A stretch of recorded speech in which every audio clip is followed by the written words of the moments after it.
Саламатсыңарбы кыздар балдар.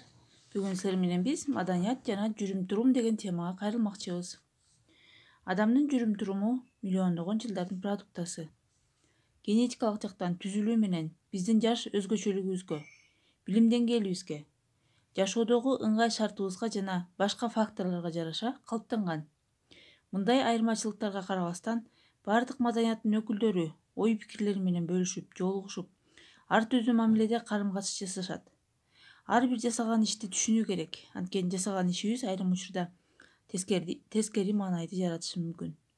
Бир эле кыймыл-аракет түрдүү маданиятта түрдүүчө мүнөздөлүшү мүмкүн. Мисалы белек берүү ар бир маданиятта ар кандай түшүнүк менен коштолот. Көпчүлүк немец ишкерлери Азия өлкөлөрүндөгү партнерлор менен биринчи эле жолугушуусунда көп белектерди алышканын эскеришет. Ал эми эреже катары алар тааныш эмес адамдардан биринчи эле жолукканда белек алууга даяр эмес болушкан. Бул белектер алар үчүн партнерлордун туура эмес жүрүм-турумунун негизи катары түшүндүрүлгөн. Ал эми азиялык маданияттын өкүлдөрү белек берүү таптакыр башка маани өкүлдөрү үчүн белек берүү таптакыр башка мааниде болгон. Ишмердүүлүктөгү мамилелерди башынан бекемдөө, чыңдоо үчүн алар дал мына ушундай аракеттерди жасашкан. Башкача айтканда, белектерди, сувенирлерди беришкен. Ишмердүүлүктөгү жетишкендер эки тараптуу милдеттер менен коштолгон. Мен сага, сен мага. Бул байланыштын бардык баскычтарында өтө маанилүү болуп саналат. Мындай мамилелер системасын ишмердүүлүктүн эң биринчи баскычтарында эле түзүүгө шашылышат. Батышта болсо акча алуу сыяктуу кыймылдардын баарынан качышат жана белектер сатып алуу сыяктуу эсептелет. Келтирилген мисалдарда бири-бирине карама-каршы турган эки баалуулук системасы бар. Батыштагы өз алдынчалыкка жетишүү, азиялык бири-бирине көз карандылык системасы. Бул мисалдар универсалдуу туура жүрүм-турумдар жок экенин аныктап турат. Бөлөк маданияттын өкүлүнүн жүрүм-турумун түшүнүү үчүн ал маданиятка кандай жүрүм-турум эрежелери традициялуу болорун билүү зарыл. Жүрүм-турумдар бири-бирине дал келбеген убакта жалпы жүрүм-турум эрежелерин иштеп чыгуу менен кеп баштоо зарыл. Байланыш процессинде адамдардын жүрүм-туруму түрдүү баскычтагы мааниси жана таасир берүүсү менен аныкталат. Бул биринчиден адам өз элинин маданиятын аң-сезимдүү жана аң-сезимсиз баскычтарда түшүнөт. Аң-сезимдүү кабыл алышы билим алуу жана тарбиялануу процесстеринде жүрөт. Экинчиси турмуштук ситуациялардын таасири менен кабыл алуу. Ошондуктан мындай мамилелерди кабыл алуу боюнча маданиятты айсберг менен салыштырса болот.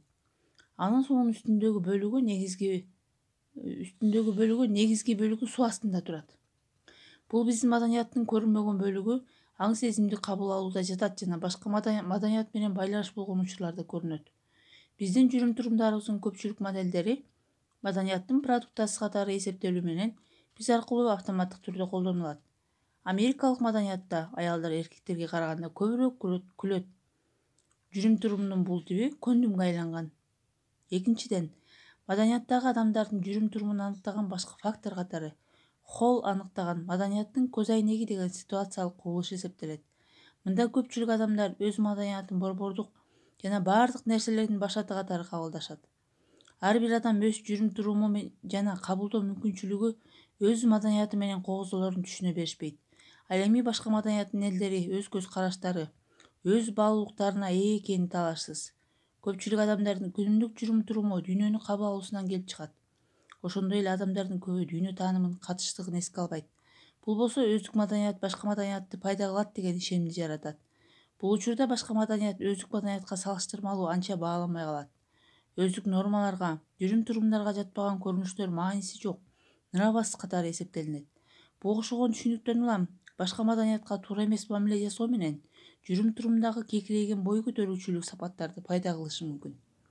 Үчүнчүдөн, байланыш процессиндеги адамдардын жүрүм-туруму курчап турган шарттар жана байланыштын жүрүшү менен аныкталат.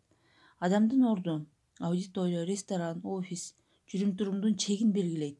Биз ал жакта өзүбүздү алып жүрүү эрежелерине баш ийебиз.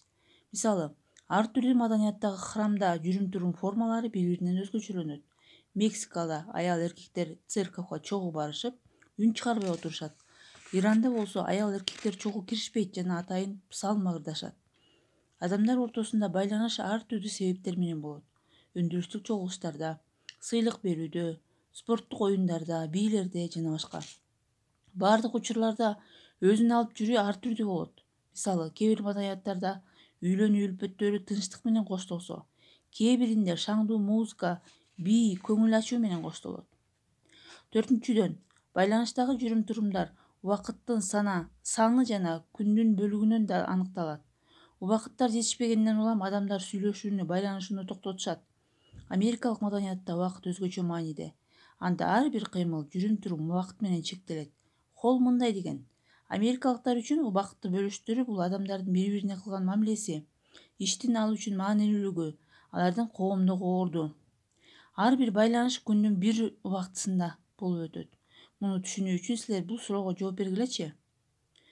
Түнкү 2-деги жана күндүзгү 2-деги телефондун коңгуроосуна кандай көз караштасыңар? Маданий аралык байланыш жекече баскычтарда дүйнөгө болгон түрдүү көз караштардын учурашын кезиктирет. Адамдар дүйнө таануудагы өз ара айырмачылыктарды сезишпейт. Ар бири өзүнүн көз карашы менен дүйнө тааныйт. Алардын түшүнүгү, көз карашы бири-бирине туура келбейт деп айттык. Ушул эле убакта ар бир адам өз жашоосунда, башка адамдар менен болгон пикир алышууларында бардыгы так, түшүнүктүү болгон учурларды эстеши мүмкүн. Мындай учурларда башка адамдарды түшүнүүгө, аларды таарынтпоого болгон каалоо пайда болот. Пикир алышуунун жана адамдарды түшүнүүнүн мындай тиби эмпатия деп аталат.